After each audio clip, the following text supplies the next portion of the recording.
नमस्कार, मैं हूं सुमित अवस्थी और मेरे साथ आप देख रहे हैं खबरों की खबर। कल होली है, आप सबको होली की अग्रिम शुभकामनाएं और बधाई। होली से ठीक पहले की रात होलिका दहन होती है। आप अब अपने टीवी स्क्रीन पर होलिका दहन की तस्वीरें देख रहे हैं। कुछ देर पहले होलिका के दहन का एक कार्यक्रम देश भर में आयोजित किया गया। लगातार तस्वीरें अलग अलग जगहों से हमको मिल रही हैं। फागुन महीने की पूर्णिमासी के दिन पर होलिका दहन किया जाता है और इसके अगले दिन धुलेंडी यानी होली खेली जाती है, रंगों को खेला जाता है।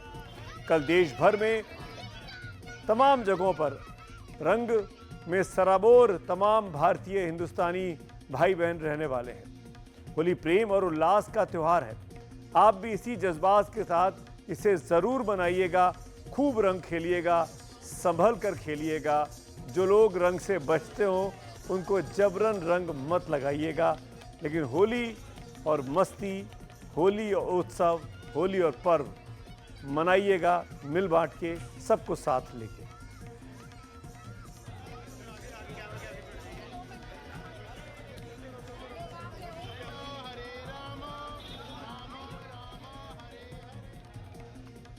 तो ये खबरों की खबर में हम आपको सबसे पहले आज बात करा बता दें, गुनाहों के उस त्रिकोण से आज परिचित कराएंगे जो सोचने के लिए मजबूर करेगी कि अपराध मुक्त समाज कब बनेगा, कब लोग अपने गुस्से पर काबू रखना सीखेंगे, कानून की इज्जत करना सीखेंगे और इससे आगे महिलाओं की इज्जत करना आखिरकार कब सीखेंगे।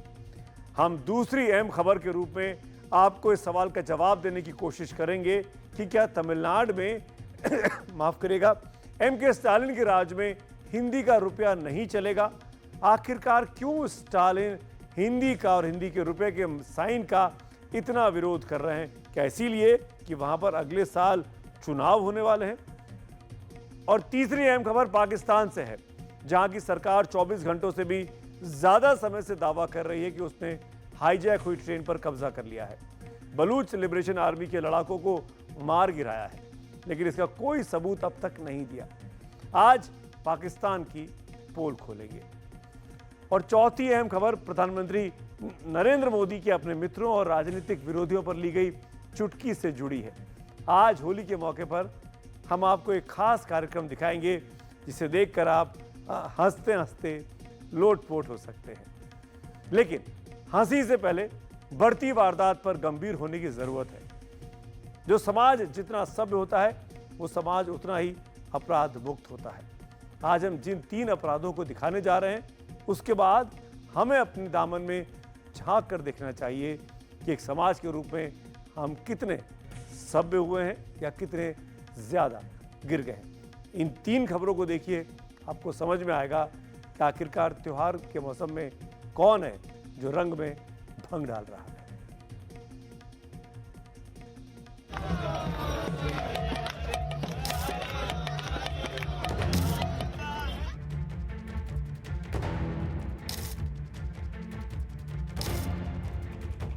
ये तस्वीरें बता रही हैं कि बात से बात कैसे बिगड़ती है और फिर जान पर बनाती है। मोहाली में पार्किंग को लेकर हुए विवाद में Indian Institute of science education and research के एक साइंटिस्ट की मौत हो गई। ये घटना सीसीटीवी कैमरे में कैद हो गई। मृतक की पहचान अभिषेक स्वर्णकार के रूप में हुई है, जो वैज्ञानिक थे। खास बात यह है कि अभिषेक स्वर्णकार पहले से ही बीमार थे और उनकी किडनी ट्रांसप्लांट हो चुकी थी, साथ ही वो डायलिसिस पर भी थे। ये लड़ाई 11 मार्च को हुई थी। तो डेथ कब हुई उनकी? हॉस्पिटल? उसी समय वो आया, आकर के उसको बोला, मेरा बेटा बोला कि हम कंप्लेन करेंगे इस तरह का अगर आप करते हैं तो तुम कंप्लेन करेगा, तू कंप्लेन करेगा, ऐसे करके उसको जोर से धक्का दिया। वो पेशेंट था तो दिक्कत हुआ उसका थोड़ा, तो वो गिर गया। कहाँ पे लेके गए थे? कौन से हॉस्पिटल में लेके गए थे? यहाँ 40 हॉस्पिटल है। तो वहाँ पे क्या उन्होंने कहा कि डेथ हो चुकी है? हाँ, वो लोग बोला हो गया। यहाँ पे ही हो गई थी डेथ मौके पे? हाँ, गिरते के साथ। दरअसल इस घटना की शुरुआत पार्किंग के विवाद से हुई। पार्किंग के लिए वैज्ञानिक अभिषेक स्वर्णकार का पड़ोसी मोंटी से झगड़ा हुआ। अभिषेक पहले से बीमार रहते थे, ऐसे में पिटाई से और हालत बिगड़ गई। वो जमीन पर गिरने के बाद बेहोश हो गए, जिसके कारण अस्पताल जाते जाते उन्होंने दम तोड़ दिया। अब पुलिस इस मामले की जांच कर रही है और जल्द ही आरोपी के खिलाफ सख्त कार्रवाई करने की बात भी की है। ऐसे ही लोग जो था उन लोग बराबर हम लोग को परेशान करता था कि गाड़ी यहाँ मत रखो, वहाँ मत रखो। तो एक साइड में वो रखता था। तो उसमें भी मेरा बेटा आयसर से आ रहा था, तो वहाँ गाड़ी रखा तो बोला उसको कि इधर मत रखो, तो बोले, तब बोल करके उन थोड़ा भाषाभाषी हुआ उन लोग में। उस समय हम थे नहीं। कब की बात है ये कब की कितने बजे की बात है? वो रात 8:30 पौने 9 इस तरह से होगा। डॉक्टर अभिषेक स्वर्णकार मूल रूप से झारखंड के रहने वाले थे। ये इस वक्त भारतीय विज्ञान शिक्षा और अनुसंधान संस्थान में काम कर रहे थे। IISER में ये प्रोजेक्ट साइंटिस्ट के तौर पर काम कर रहे थे। इससे पहले स्विट्जरलैंड में काम किया था, लेकिन तबीयत खराब होने की वजह से हिंदुस्तान लौट आए थे। किडनी की बीमारी हुई तो उनकी एक बहन ने किडनी डोनेट की थी। अब एक होनहार युवा वैज्ञानिक की इस तरह रोड रेज में हत्या के बाद सबसे बड़ा सवाल ये है कि लोग अपने गुस्से पर काबू करना कब सीखेंगे।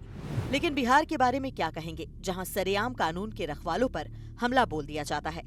अररिया के फुलकाहा बाजार में पुलिस देर रात छापा मारने पहुंची थी। उसमें थाने के ASI राजीव रंजन भी थे। वहां उन्होंने अपराधी को पकड़ भी लिया, लेकिन गांव वाले अपराधी को बचाने के लिए आ गए। वहां गांव वालों के साथ उनकी धक्का मुक्की हुई, जिसमें additional sub inspector Rajiv Ranjan जमीन पर गिर पड़े और उनकी मौत हो गई। पहली खबर ये आई कि ग्रामीणों ने पुलिस अधिकारी को पीट पीट कर मार डाला, लेकिन SP ने इसका खंडन किया है। रात में फुलकाहा थाना क्षेत्र में लक्ष्मीपुर पंचायत है, वहाँ पर एक क्रिमिनल अनमोल यादव है, क्रिमिनल जो नरपतगंज का रहने वाला है, लेकिन वहाँ आने की सूचना थी। उसी सूचना पर थानाध्यक्ष फुलकाहा के नेतृत्व में टीम गई थी वहाँ छापामारी करने। छापामारी करने के दौरान वहाँ पकड़ भी लिया गया था अनमोल यादव को।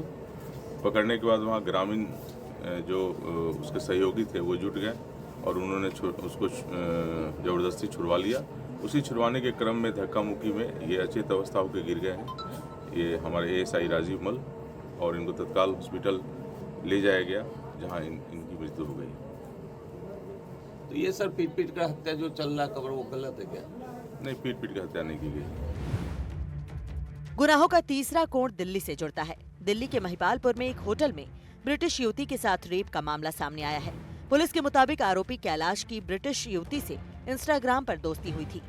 खास बात यह है कि आरोपी गूगल ट्रांसलेटर के जरिए बात कर रहा था। फिर पीड़िता दिल्ली आई तो आरोपी अपने दोस्त के साथ उससे मिलने पहुंचा। वहां उसने महिला से रेप किया और उसके दोस्त ने छेड़छाड़ की। पुलिस ने दोनों को गिरफ्तार कर लिया है। दिल्ली के महिपालपुर में ब्रिटिश महिला के साथ दुष्कर्म की एक घटना सामने आई है। इस मामले में दिल्ली पुलिस ने 2 आरोपियों को गिरफ्तार किया है। इस समय मैं दिल्ली के वसंत कुंज नॉर्थ पुलिस थाने में मौजूद हूँ, जहाँ का ये केस है। दरअसल ब्रिटिश महिला भारत में महाराष्ट्र और गोवा घूमने के लिए आई थी। इस दौरान उसकी सोशल मीडिया प्लेटफॉर्म इंस्टाग्राम पर एक कैलाश नाम के शख्स के साथ दोस्ती हो गई। उसने कैलाश को महाराष्ट्र बुलाया, लेकिन कैलाश ने कहा कि वो दिल्ली के बाहर नहीं जा सकता है, आप दिल्ली आ जाइए। मंगलवार को महिला दिल्ली आ गई और महिपालपुर में एक होटल बुक कर लिया। बुधवार को उसने कैलाश को मिलने के लिए बुलाया। ऐसे में जब कैलाश महिला से मिलने के लिए आया तो अपने दोस्त वसीम को साथ लेकर आया और दुष्कर्म जैसी घटिया हरकत को उसने होटल में ही अंजाम दिया। जिस देश में नारी को देवी मानने की परंपरा है, वहाँ एक विदेशी नारी से बलात्कार की घटना शर्मसार करने वाली है। NDTV इंडिया की रिपोर्ट।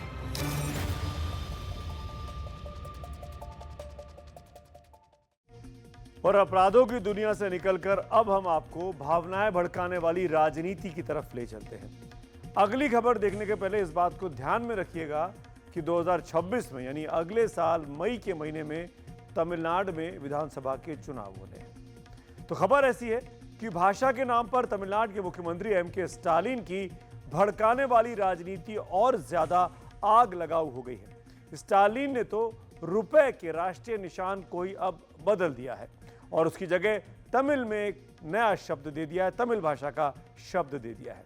जबकि 2010 में जब रुपए का निशान बना था तो उसे स्टालिन की ही पार्टी के एक पूर्व विधायक के बेटे ने डिजाइन किया था, बनाया था। सारा देश उस रुपए के निशान को बड़े सम्मान के साथ स्वीकार करता है। कभी किसी ने नहीं कहा कि ये तमिलनाडु से क्यों आया, DMK के नेता के बेटे ने क्यों बनाया। लेकिन स्टालिन को अपनी चुनावी राजनीति चमकानी है, इसीलिए अब वो र शब्द जो होता है हिंदी का रुपए का, उसका विरोध कर रहे हैं।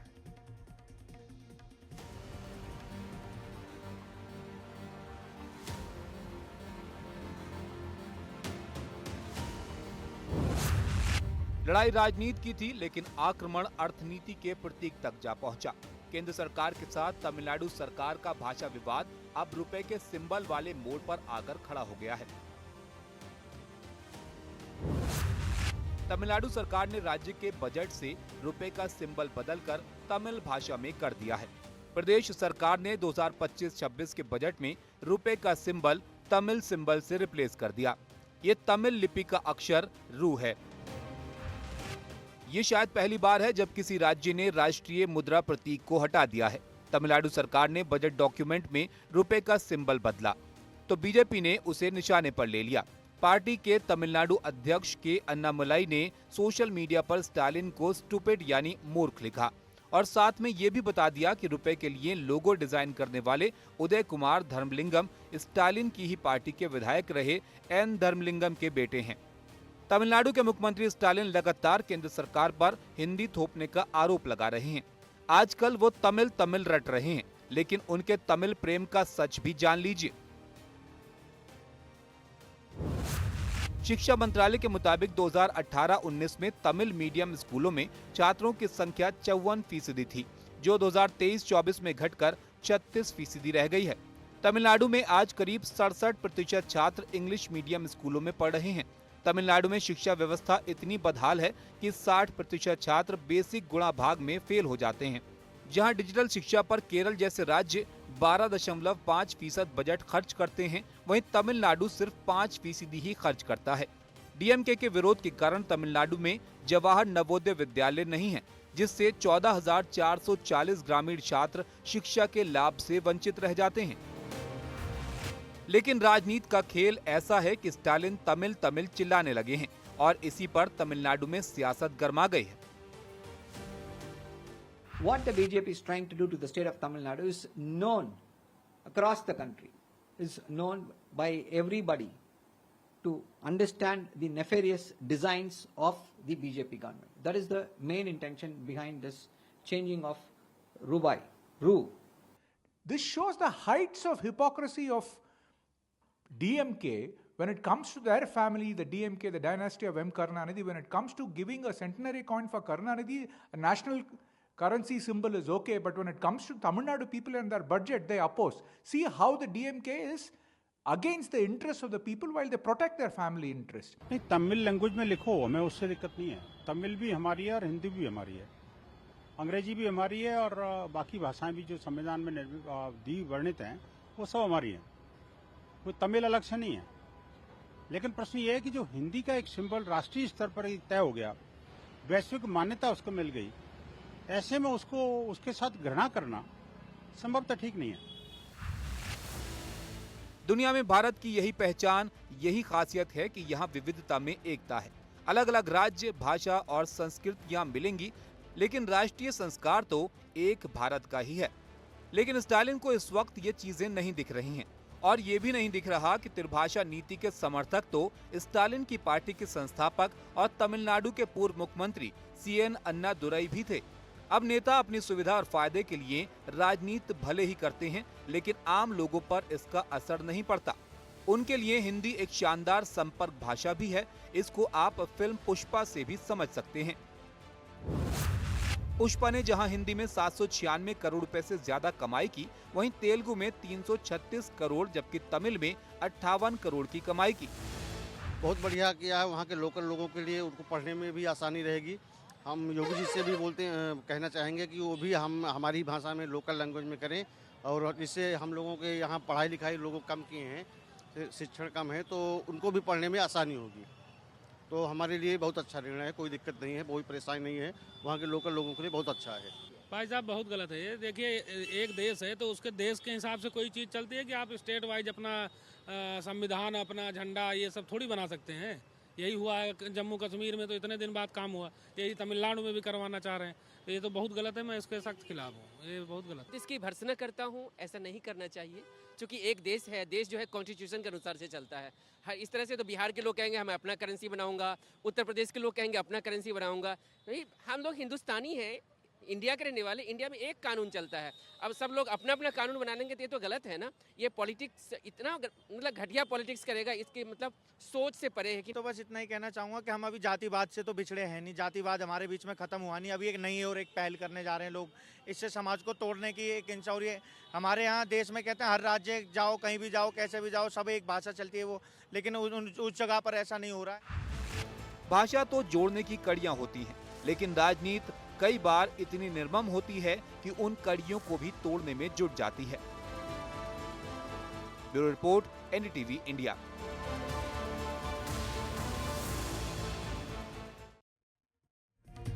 एक बार फिर आपको बता दें 2026 में यानी अगले साल तमिलनाडु में विधानसभा चुनाव होने और एमके स्टालिन या डीएमके जो कुछ कर रहा है वो प्रांतवाद को आगे बढ़ाकर तमिल भाषा के नाम पर तमिल बनाम हिंदी की लड़ाई को दिखाकर कहीं ना कहीं राजनीतिक रोटियां सेकने की कोशिश जरूर कर रहे हैं। केंद्र सरकार और तमिलनाडु की स्टालिन सरकार में त्रिभाषा फॉर्मूले पर इस वक्त ठनी हुई है।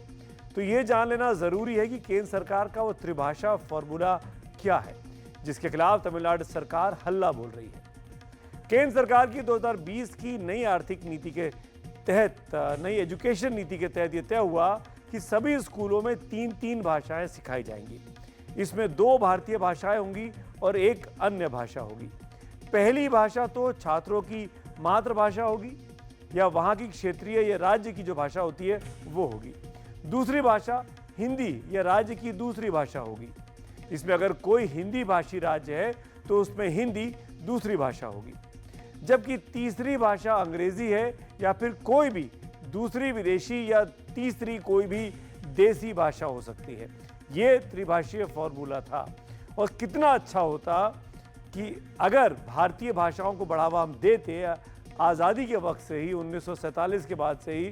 वो सिनेरियो सोचिए कि दिल्ली में रहने वाला आदमी तमिल, कन्नड़, मलयालम सीख रहा है और चेन्नई में या तिरुवनंतपुरम में रहने वाला व्यक्ति हिंदी, संस्कृत सीख रहा है, भोजपुरी सीख रहा है, तो कितना अच्छा होता। उनको हमारी भाषा आ गई होती, हमको उनकी भाषा आ गई होती और आज इस विवाद की नौबत ही नहीं आती। लेकिन क्या करें, राजनीति क्या ना करवाए। एक तरफ हमारे नेता भाषा के विवाद में देश प्रदेश को फंसाकर रखते हैं और दूसरी तरफ दुनिया के नामचीन विश्वविद्यालयों और उच्च शिक्षा संस्थानों में हमारी गिनती बहुत कम हो रही है। एक ताज़ा रिपोर्ट के मुताबिक दुनिया के 1500 टॉप की यूनिवर्सिटीज़ और शिक्षण संस्थाओं में भारतीय यूनिवर्सिटीज़ और संस्थाओं की संख्या मात्र 15 है, यानी 1%। 1500 में 15 मात्र। इनमें भी ज़्यादा आईआईटी है। तो सवाल उठता है कि हमारे विश्वविद्यालय कब ऐसी स्थिति में होंगे जो बना सकते हैं हमको विश्व गुरु।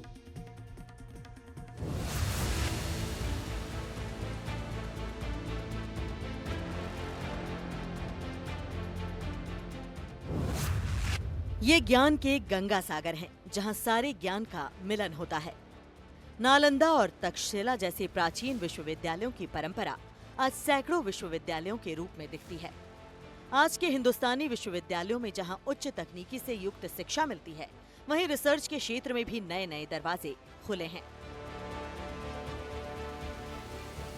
आज दुनिया भर के स्टूडेंट्स और ब्राइट माइंड्स उन देशों में जाकर वहां पढ़ना चाहते हैं। कभी ऐसी स्थिति हमारे यहां नालंदा और विक्रमशिला जैसे स्थानों में हुआ करती थी। इसलिए ये केवल संयोग नहीं है कि जब भारत शिक्षा में आगे था तब उसका आर्थिक सामर्थ्य भी नई ऊंचाई पर था।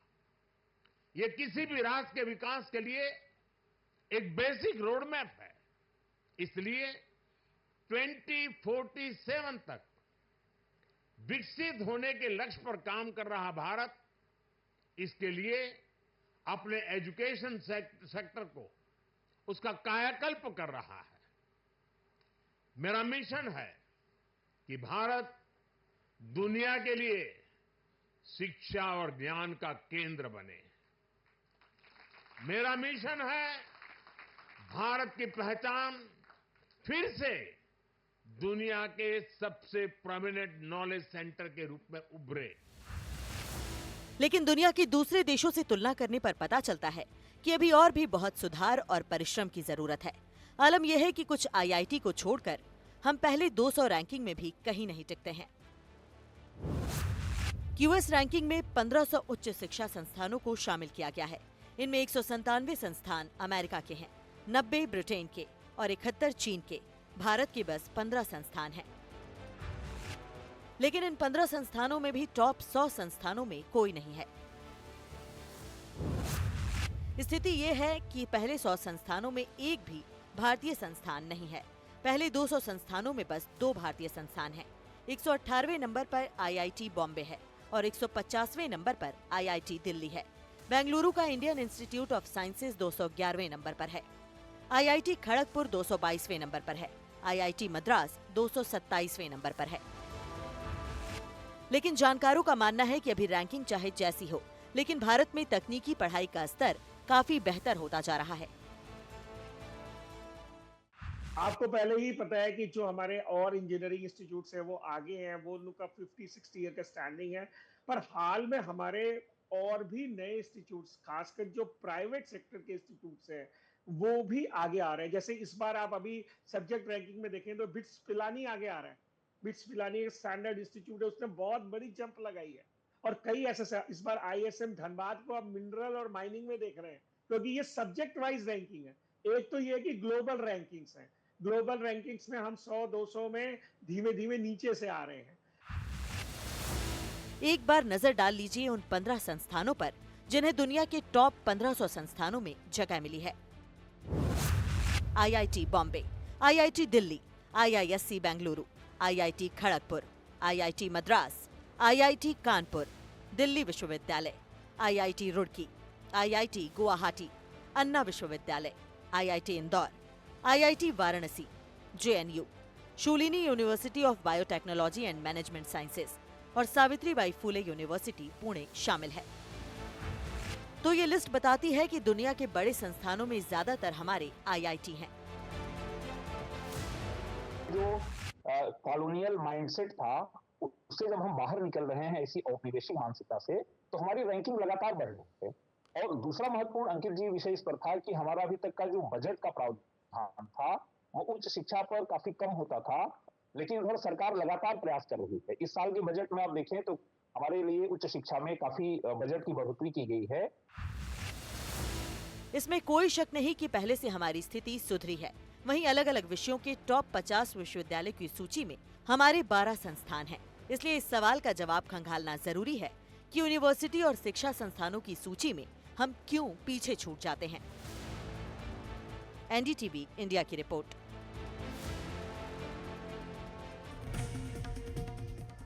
आइए खबरों की खबर में आगे बढ़ते हैं और अब बात करेंगे अपने पड़ोसी मुल्क पाकिस्तान की। हिंदुस्तान की खबरों से बाहर निकलते हैं। पाकिस्तान में जो कुछ हुआ ट्रेन हाईजैक के नाम पर, वो आपको पता ही होगा। बलूचिस्तान में जाफर एक्सप्रेस को जिस तरह बलूच लिबरेशन आर्मी के लड़ाकों ने हाईजैक किया, उससे पाकिस्तानी सरकार और सेना की बहुत ज़्यादा किरकिरी हुई है। बल्कि पाकिस्तानी सेना का सच भी सामने आ गया।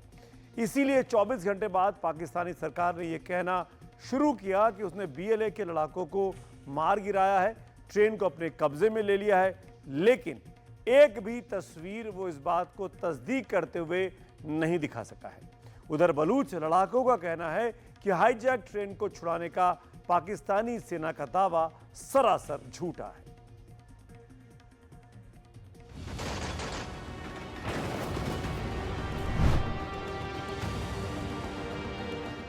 क्या पाकिस्तानी सेना ने BLA की हाईजैक की हुई ट्रेन पर कब्जा कर लिया है?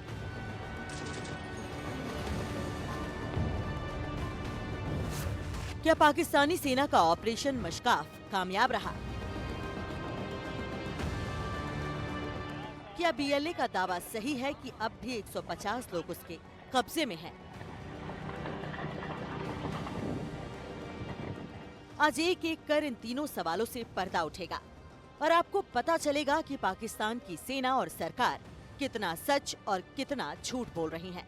इसे जानने के लिए सबसे पहले तो आप पाकिस्तान डिजास्टर मैनेजमेंट अथॉरिटी के डिप्टी इंचार्ज माजिद खान को सुनिए। हम लोग जैसे ही ऑर्डर मिला है तो पूरे एम्बुलेंस के साथ 14-15 एम्बुलेंस हम लोगों ने लाया यहाँ पे मच में रेलवे स्टेशन पे खड़े हैं और अब तक जो है आपको पता है कि 25 डेड बॉडी रिकवर्ड हो चुका है। पाकिस्तानी अथॉरिटी कह रही है कि 25 लोगों की लाशें उनको मिली। तो सवाल ये है कि वहाँ 200 ताबूत क्यों भेजे गए, जैसा कि पाकिस्तानी सेना का ही दावा है। दरअसल पाकिस्तान के लिए मारे गए 200 लोगों की जान की कोई कीमत है ही नहीं। वो तो सिर्फ उन 25 लोगों की दुहाई दे रही है जो सेना या पैरामिलिट्री फोर्स से जुड़े हुए थे और जिनको बलूच लिबरेशन आर्मी के लड़ाकों ने मार गिराया था। एफसी के जवान शहीद हुए ऑपरेशन से पहले। ऑपरेशन के दौरान जिस नज़ाकत के साथ, जिस महारत के साथ, बहादुरी और दलेरी के साथ इन्होंने मुकाबला किया पाक फ़ौज के जवानों ने, एयरफोर्स ने, एफसी ने इन दहशतगर्दों के साथ, आप देख सकते हैं कि जो सुसाइड जैकेट पहने हुए लोग मौजूद थे और उन्होंने अपने इर्द गिर्द ये यरगमाली बिठाए हुए थे जो हमारे बड़े बहादुर शहरी हैं, तो उनको बाकायदा महारत के साथ जो है वो जहन्नुम वासिल किया गया। इस एक अदद ट्रेन की थमी रफ्तार ने पाकिस्तानी हुकूमत और पाकिस्तानी आर्मी के थक जाने और थम जाने की गवाही दे दी है। जिस तरह बलूच लिबरेशन आर्मी ने जाफर एक्सप्रेस को हाईजैक किया, उससे पाकिस्तानी हुकूमत और सेना की काफी किरकिरी हुई। घटना के करीब 30 घंटे बाद अचानक पाकिस्तानी हुकूमत की तरफ से ये बयान आया कि बीएलए के लड़ाकों को मार गिराया गया है और ट्रेन उनके बंधन से मुक्त करा ली गई है। अल्लाह ताला का शुक्र अदा करते हैं कि ऑपरेशन जो बलूचिस्तान में चल रहा था वो अपने मंतकी अंजाम को पहुंचा। अगर पाकिस्तान सरकार के दावे सही हैं, तो सवाल है कि अगर पाकिस्तानी सेना का ऑपरेशन कामयाब रहा तो फिर उसकी कोई तस्वीर सामने क्यों नहीं आई? अगर पाकिस्तानी सेना ने बीएलए के लड़ाकों को मार गिराया तो उनकी कोई तस्वीर क्यों नहीं सामने आई? अगर पाकिस्तानी अथॉरिटी ये कह रही है कि उसने लोगों को रेस्क्यू किया, तो रेस्क्यू कराए गए लोग हैं कौन? उनका कोई बयान कैसे नहीं आया? अगर पाकिस्तानी अथॉरिटी कह रही है कि उसने 25 लाशें बरामद की, तो फिर 200 ताबूत क्यों मंगाए गए? अगर पाकिस्तानी सरकार कह रही है कि ऑपरेशन खत्म हो गया, तो बचाए गए लोगों की संख्या पर पाकिस्तानी सरकार और बलूच सरकार के बयान अलग अलग क्यों हैं?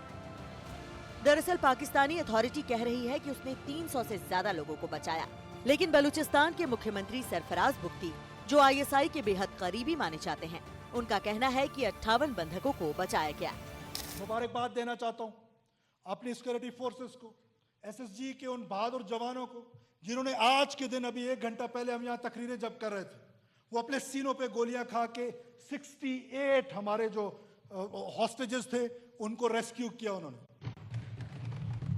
एक जवान हमारा जख्मी है, अल्लाह उसको शिफा दे, लेकिन उन शेर के बच्चों को मैं खराज अकीदत पेश करता हूँ तमाम बलूचिस्तान के लोगों की तरफ कि ऐसे एनवायरनमेंट में जब एक ट्रेन के डब्बे में आपने हॉस्टेज रखे हो और उसमें आप हॉस्टेजेस को बचाएं और टेररिस्ट को मारें, तो उन्होंने तमाम टेररिस्ट को जहन्नुम वसल किया। पाकिस्तानी सेना ने जिन्हें बचाया उनकी कोई तस्वीर तो सामने नहीं आई, लेकिन मंगलवार को जिन लोगों की जान उस ट्रेन हाईजैक में बच गई थी, या कहें कि जिन्हें बीएलए के लड़ाकों ने छोड़ दिया था, उन्होंने क्या देखा था, उनको सुनिए। अगर हम इधर ही रहे तो इन्होंने ये हो सकता है ये बोकी उड़ा दिए बम मार के कुछ ऐसा। फिर हमने दरवाज़ा खोला, दरवाज़ा खोल के हम उधर से बाहर निकले। उन्होंने बाहर हमको उधर ना मैदान था उसके उधर बैठा दिया सबको, जो निकल गए सबको उधर बैठा दिए। जो अंदर थे उनको फिर एक मरतबा फिर अंदर गए वो, तो उनको बोला बाहर, और जो नहीं आए बाहर उनको उधर ही मार दिया ट्रेन के अंदर ही। मैं जो थे आर्मी वाले, वो उनका आईडी कार्ड देख के ना जो आर्मी वाले थे उनको साइड पे लेके जाके उनको गोलियां मारे, उन्हें मार के फिर बैठे रहे। फिर पंजाबी जो थे उनको अलग कर दिया, बलोचों को अलग कर दिया, सराकी को जो थे वो उनको भी अलग कर दिया, सबको अलग करके फिर बैठा दिया। हम लोग भाईजान सुबह जाने हो रहा था 4 बजे, उन लोगों के 3 बंदे थे, वो भी ट्रेन के नीचे सो गया। हम लोगों ने उधर से प्लान बना के उधर से भागा, उन लोगों ने पीछे फायरिंग करना शुरू किया। हम लोग पहाड़ के ऊपर चला गया, फिर उधर अपना एफसी था, उनको आवाज़ लगाया, उन्होंने गोलियां उनकी तरफ लगाना शुरू किया, उनके 2 बंदों को मार दिया उधर। पहले से ही अलग अलग प्रांतों में असंतोष और विद्रोह की आग झेल रही पाकिस्तानी सरकार और सेना के लिए बलूचिस्तान का ये हिंसक विद्रोह बहुत महंगा पड़ता दिख रहा है। एनडीटीवी इंडिया की रिपोर्ट। दरअसल पाकिस्तानी फौज का पाकिस्तान की जनता में, आवाम में काफ़ी ज़्यादा धमक है। उसका रेस्पेक्ट पहले हुआ करता था, लेकिन उसके बाद अब वो जबरन ज़बरदस्ती करके अपनी धमक को मनवाती है। लेकिन धीरे धीरे पाकिस्तानी आवाम को समझ में आ रहा है कि सेना जो कहती है वैसा कर नहीं पाती है। इसीलिए अपनी साख को बचाए रखने के लिए अब इस पूरे एपिसोड में पाकिस्तानी सेना को यह दावा करना पड़ रहा है कि उसने हाईजैक ट्रेन को छुड़वा लिया है। तो सवाल यह है कि उसकी एक अदद तस्वीर तक क्यों नहीं जारी की गई। दरअसल पाकिस्तानी सेना के जुल्मों सितम से तंग आकर बलूचिस्तान के लोगों ने उसके खिलाफ हिंसक मोर्चा खोला था। उसकी ही उपज है बलूच लिबरेशन आर्मी, जिसने इस हाईजैक कांड को अंजाम दिया। अब हम आपको बताते हैं कि बीएलए से क्यों डरती है पाक आर्मी। दरअसल बीएलए के लड़ाकों के पास AK-47, AK-74 जैसी असॉल्ट राइफल्स हैं। कई बार तो बीएलए के लड़ाकों को M16 राइफल के साथ भी देखा गया है। वहीं उनके पास स्नाइपर राइफल SVD ड्रैगनोव तक है, जिससे बहुत दूर तक निशाना साधा जा सकता है। बीएलए के लड़ाके अक्सर ग्रेनेड्स और IED से सड़कें ब्लॉक कर देते हैं। बल्कि बीएलए का तो दावा है कि उसके पास रॉकेट प्रोपेल्ड ग्रेनेड यानी RPG तक है। वो एंटी एयरक्राफ्ट हथियारों का भी इस्तेमाल करने का दावा बीएलए करती है। वहीं बीएलए के लड़ाके मोर्टार से पाकिस्तानी चौकियों पर हमले लगातार करते रहते हैं और पाकिस्तान की सेना को और उनके सिपाहियों को निशाना बनाते रहते हैं। तो ये तो ही बात कि क्यों बीएलए के सामने पाकिस्तानी फौज इस वक्त कमजोर दिखाई दे रही है। आइए आगे बढ़ते हैं बुलेटिन में। अगले पड़ाव पे आपको लिए चलता हूं, जो पड़ाव अब होली से जुड़ा हुआ है।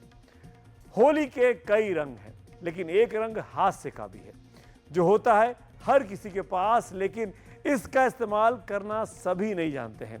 कब, कहां, कैसा, कौन सा चुटकुला सुनाना है, कौन सा मजाक करना है, यह हास्य का बहुत इंपॉर्टेंट फैक्टर है। अब हम आपको प्रधानमंत्री मोदी के बयानों पर आधारित एक खास रिपोर्ट दिखाते हैं, ये कहते हुए कि बुरा ना मानो होली है।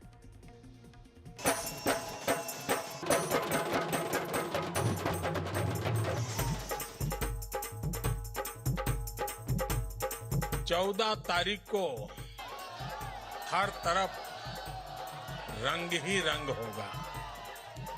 राम के हाथे ढोलक सोए है, लक्ष्मण हाथ मंजीरा, भरत के हाथ कनक पिचकारी, शत्रुघ्न हाथ अबीरा जोगीरा।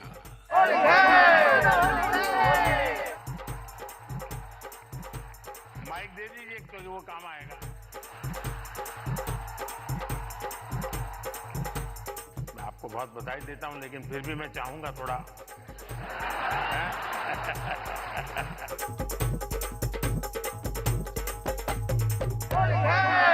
तो पहलवान ने कहा, मुझे सुनाई दे रहा है खा रबड़ी करकट, खा रबड़ी करकट। ये सुरेश जी क्यों हंस रहे हैं जी?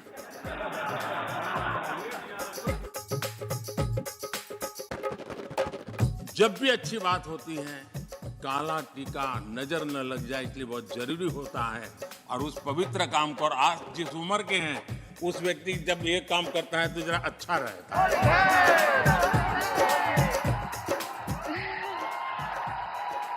क्योंकि लोग मेरा सुन सुन के थक जाते हैं।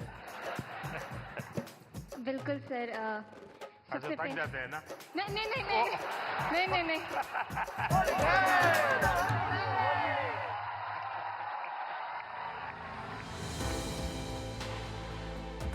खुद को केंद्र में रखकर सामने वाले के ऊपर हास्य का रस उड़ेल देना कोई मामूली बात नहीं होती, और वो भी तब जब ऐसा करने वाला कोई और नहीं बल्कि देश का प्रधानमंत्री हो। हास्य रंग होली पर दिखता नहीं, लेकिन होली के दिन सबकी जुबान पर गहराई के साथ चढ़ा रहता है।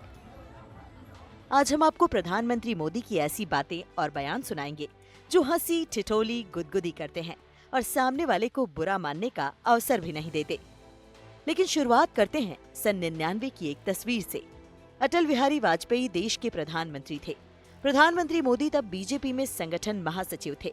तस्वीरों में आप देख सकते हैं अटल जी के साथ मोदी कैसे ढोल की थाप पर थिरक रहे हैं।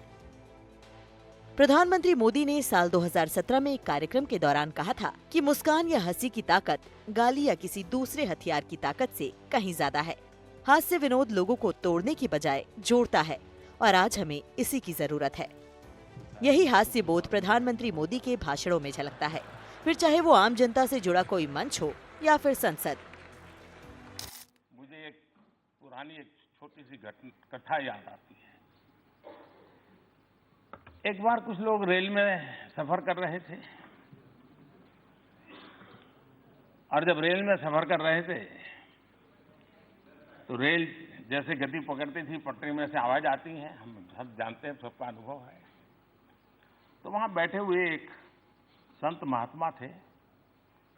उन्होंने कहा, देखो पटरी में से कैसी आवाज आ रही है, ये निर्जीव पटरी भी हमें कह रही है, प्रभु कर दे बेड़ा पार। बोले देखो यही आवाज आ रही, सुनो, प्रभु कर दे बेड़ा पार। तो दूसरे संत ने कहा, नहीं यार, मैंने सुना, मुझे तो सुनाई दे रहा है, प्रभु तेरी लीला अपरंपार, प्रभु तेरी लीला अपरंपार। तो वहां एक मौलवी जी बैठे थे। उन्होंने कहा, अरे भाई मुझे तो सुनाई दे रहा है दूसरा। इन संतों ने कहा, भाई आपको क्या सुनाई दे रहा है? तो उन्होंने कहा, मुझे सुनाई दे रहा है, ये अल्लाह तेरी रहमत, ये अल्लाह तेरी रहमत। तो वहां एक पहलवान बैठे थे। उन्होंने कहा, मुझे भी सुनाई दे रहा है।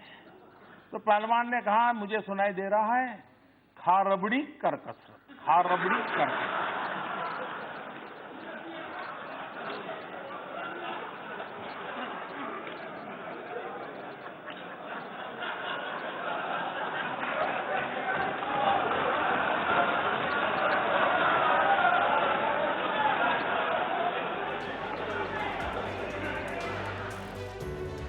प्रधानमंत्री मोदी अपने भाषणों के दौरान जिस तरह की हाजिर जवाबी दिखाते हैं, उसका फायदा ये होता है कि गंभीर से गंभीर माहौल हल्का होने लगता है।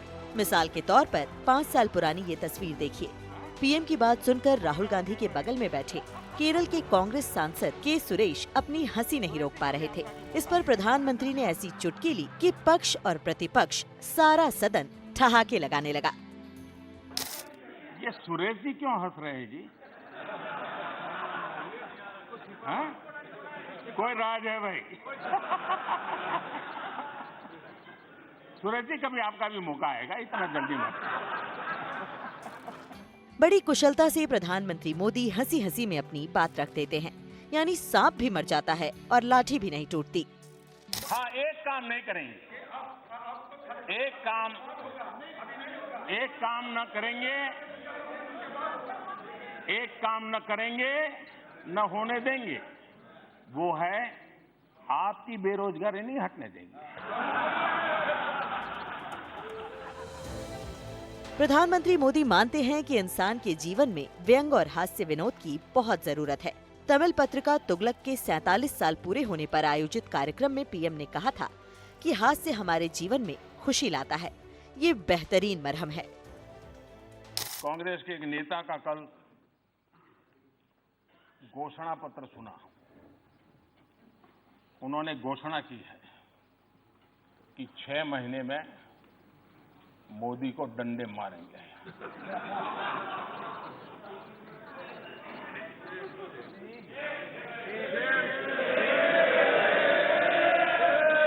और ये डंडे मारेंगे तो हम भी मारेंगे। और ये बात सही है कि ये काम जरा कठिन है, तो तैयारी के लिए 6 महीने तो लगते ही हैं। तो 6 महीने का समय तो अच्छा है, लेकिन मैं भी 6 महीने में तय किया हूं कि रोज सूर्य नमस्कार की संख्या बढ़ा दूंगा, ताकि अब तक करीब 20 साल से जिस प्रकार की गंदी गालियां सुन रहा हूं और अपने आप को गाली प्रूफ बना दिया है, 6 महीने ऐसे सूर्य नमस्कार करूंगा, ऐसे सूर्य नमस्कार करूंगा कि मेरी पीठ को भी हर डंडे झेलने की ताकत वाला बना दूंगा। तो मैं आभारी हूं कि पहले से अनाउंस कर दिया गया है, तो मुझे ये 6 महीना आप एक्सरसाइज बढ़ाने का टाइम मिलेगा। जब सवालों के बाण चलते हैं तब जरूरी नहीं होता कि जवाबी बाण भी उतनी ही तेजी से चलाए जाएं। प्रधानमंत्री मोदी के भाषण में भी इसका उदाहरण मिल जाता है। मिसाल के तौर पर 5 साल पुराना ये बयान सुनिए। राष्ट्रपति के अभिभाषण पर चर्चा के दौरान लोकसभा में टोका टोकी शुरू हुई तो पीएम ने मौजूदा नेता प्रतिपक्ष राहुल गांधी का नाम लिए बिना क्या जवाब दिया। माननीय अध्यक्ष जी, मैं 30-40 मिनट से बोल रहा था, लेकिन करंट पहुंचते पहुंचते इतनी देर लगी।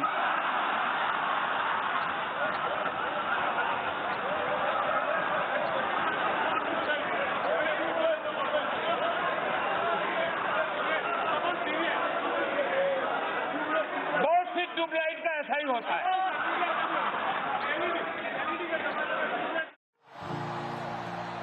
प्रधानमंत्री मोदी अपने भाषणों में अक्सर गुजरात की बात छेड़ते हुए हवा में हंसी का गुलाल उड़ा देते हैं। नेशनल क्रिएटर्स पुरस्कार समारोह में पीएम ने किस तरह से अहमदाबादियों का जिक्र किया और पूरी सभा को हास्य रंग से सराबोर कर दिया, सीखने वाली बात है। हम अहमदाबादी लोगों के लिए कहा जाता है, ये अहमदाबादी इसलिए बता रहा हूँ, उनके लिए कहा जाता है, यानी कोई बुरा मत माने, क्योंकि आजकल ऐसा है कुछ भी बात बड़ा विवाद का विषय बन जाती है, लेकिन ये बचपन में जो सुनते थे वो मैं बता रहा हूं, मैं मानता नहीं हूं। एक बार रेलवे प्लेटफॉर्म पर ट्रेन आई तो उसमें जो पैसेंजर था वो ऊपर के बर्थ पर था, तो उसने बाहर खिड़की में पूछा कि भाई कौन सा स्टेशन आया है, तो बाहर वाले ने कहा 4 आना दोगे तो बताऊंगा। तो उसने कहा मत बताओ, ये अहमदाबादी होगा। और अहमदाबादी है तो का बेस कैसे बनाना, इसमें एक्सपर्टाइज होती है।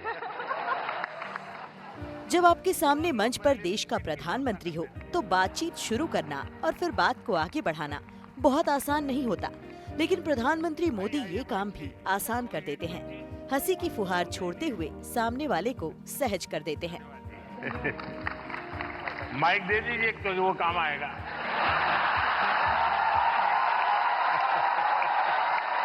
मल्हार, ये जो लोग क्रिएटर्स हैं ना, उसमें कुछ लोग वो भी हैं जो क्या खाना चाहिए वो भी कहते हैं।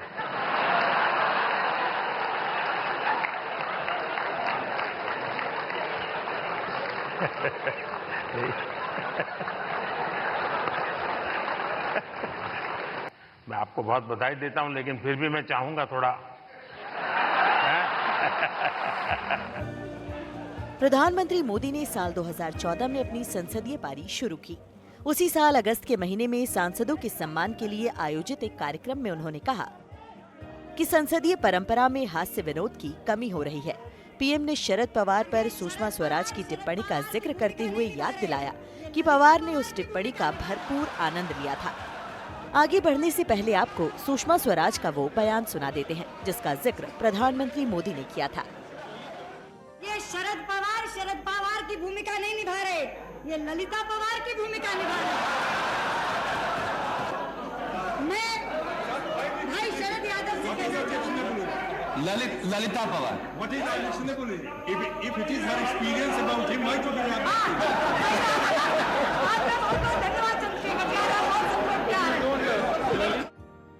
हमने साल 2014 के जिस समारोह का जिक्र किया उसमें तब के राष्ट्रपति प्रणब मुखर्जी ने अरुण जेटली, कर्ण सिंह और शरद यादव को उत्कृष्ट सांसद पुरस्कार से सम्मानित किया था। पीएम ने तब कहा था कि संसद सदस्य इस बात को लेकर चिंतित हो जाते हैं कि मीडिया एक कहावत को भी क्या रंग देगा। इसी वजह से संसद के अंदर हास्य विनोद को अहमियत नहीं दी जाती। शायद यही वजह है कि प्रधानमंत्री मोदी संसद में अपनी बात को रखते हुए किस्सों, कहावतों का भरपूर इस्तेमाल करते हैं और जो नतीजा सामने आता है वो हंसी की पिचकारी से कम नहीं होता। आप खुद सुन लीजिए। कभी कभी कुछ काम इतने अच्छे होते हैं जो बहुत लंबे समय तक उपयोगी होते हैं। हमारे यहाँ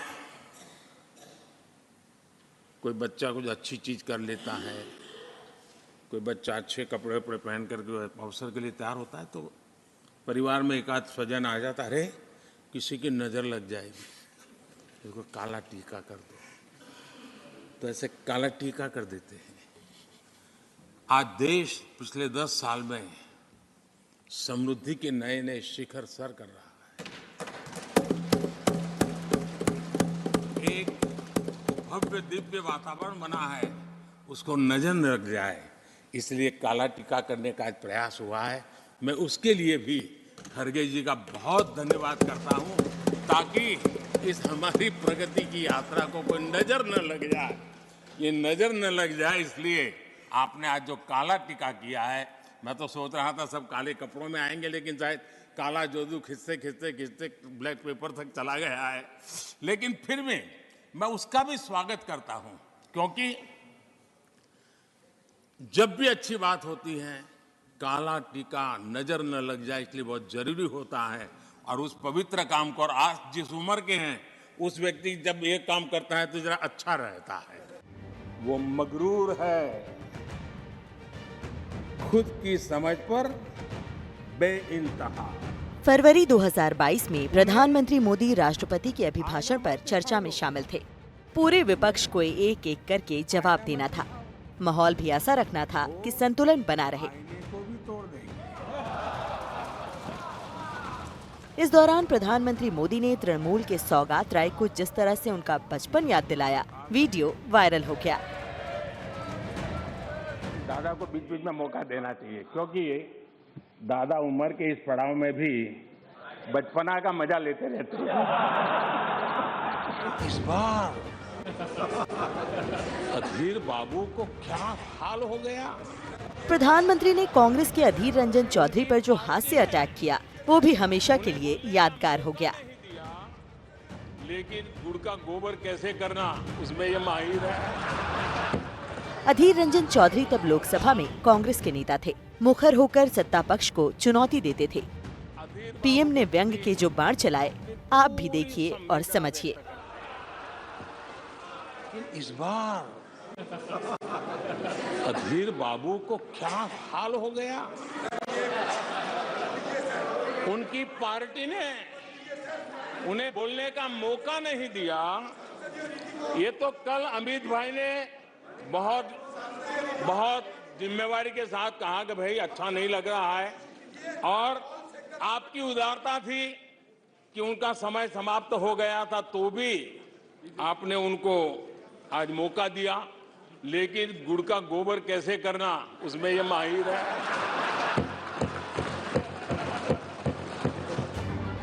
और साल 2018 का वो मॉनसून सत्र भी याद कीजिए। राहुल गांधी ने सत्ता पक्ष की ओर से पहुंचकर पीएम मोदी को झप्पी दी थी। राहुल की इस कोशिश पर पीएम मोदी हैरान हुए थे। जैसे ही राहुल पीएम से मिलकर अपनी सीट पर बैठे, उन्होंने सांसदों को देखकर आंख मारी थी। बाद में प्रधानमंत्री ने जिस तरह से जवाब दिया था, वो भी यादगार हो गया। लोकतंत्र में जनता पे भरोसा होना चाहिए, इतनी जल्दबाजी क्या है।